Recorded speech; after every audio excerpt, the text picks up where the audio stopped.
Assalamualaikum warahmatullahi wabarakatuh. Alhamdulillahilladzi an'ama 'alaina bi ni'matil imani wal islam.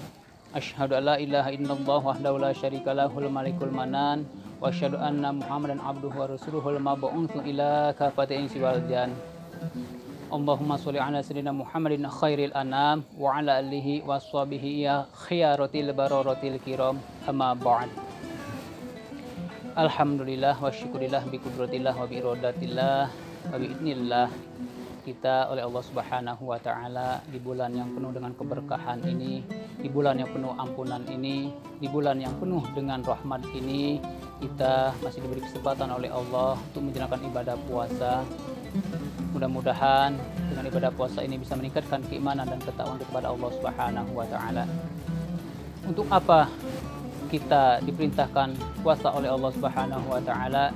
Tidak ada lain dan tidak bukan sebagaimana difirmankan oleh Allah Subhanahu wa taala dalam Al-Qur'an surat Al-Baqarah ayat 183. A'udzu billahi minasyaitonir rajim.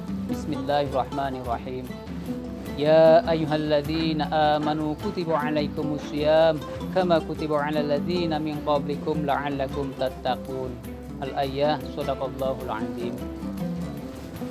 Ya ayyuhalladzina amanu, hai orang-orang yang beriman, kutiba 'alaikumusiyam, telah diwajibkan kepada kamu untuk berpuasa, kama kutiba 'alal ladzina min qablikum, sebagaimana telah diwajibkan kepada orang-orang sebelum kamu. Untuk apa? La'allakum tattaqun, tiada lain dan tiada bukan la'allakum tattaqun, yaitu untuk menjadi orang yang bertakwa kepada Allah Subhanahu wa taala. Kita bisa mengambil ibarat buah daripada puasa itu, ketakwaan itu seperti halnya dengan ulat. Siapa yang tidak kenal ulat? Semuanya tahu dengan ulat. Ulat itu adalah binatang atau hewan yang sangat menggelikan, sangat menjijikkan, sangat menakutkan. Bentuknya saja serem, berbulu lagi. Nah, ulat itu binatang yang kalau kita lihat sepintas, dia adalah binatang perusak, menjadi hama bagi manusia, merusak alam kita, tanaman habis dimakannya, binatang yang sangat rakus dan punya sifat perusak. Itulah ulat. Tapi ulat setelah ia menjalankan ibadah puasa, ia diberi oleh Allah kemuliaan, menjadi orang yang menjadi makhluk yang mulia. Bagaimana ulat berpuasa?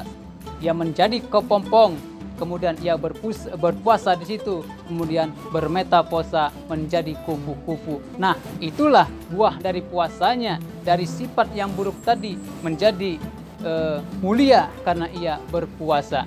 Setelah menjadi kupu-kupu, ia bisa terbang, ia memiliki tubuh yang bagus, memiliki kondisi yang indah, warna yang berbagai macam rupa yang Allah berikan. Itulah kemuliaan dari buahnya puasa.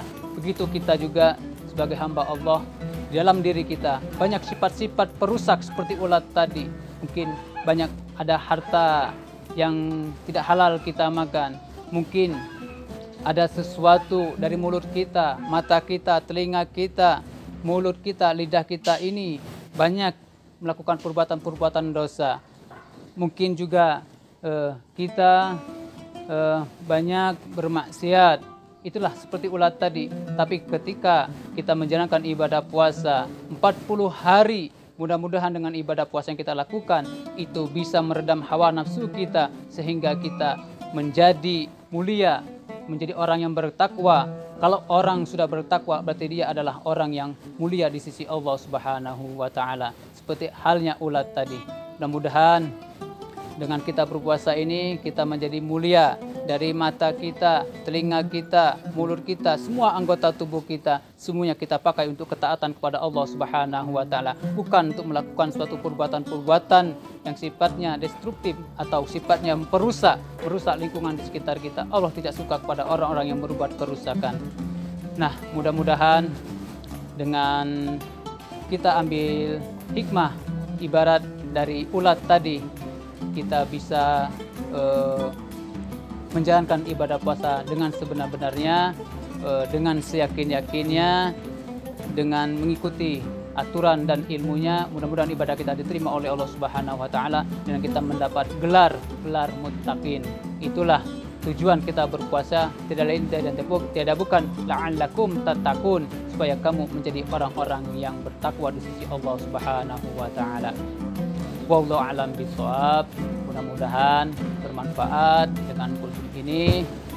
Insyaallah di lain waktu dan kesempatan kita bisa bertemu lagi. Aqulu qauli hadza wastaghfiruhu innahu wal ghafurur rahim. Wallahu muwaffiq ila aqwamit thoriq. Wassalamualaikum warahmatullahi wabarakatuh.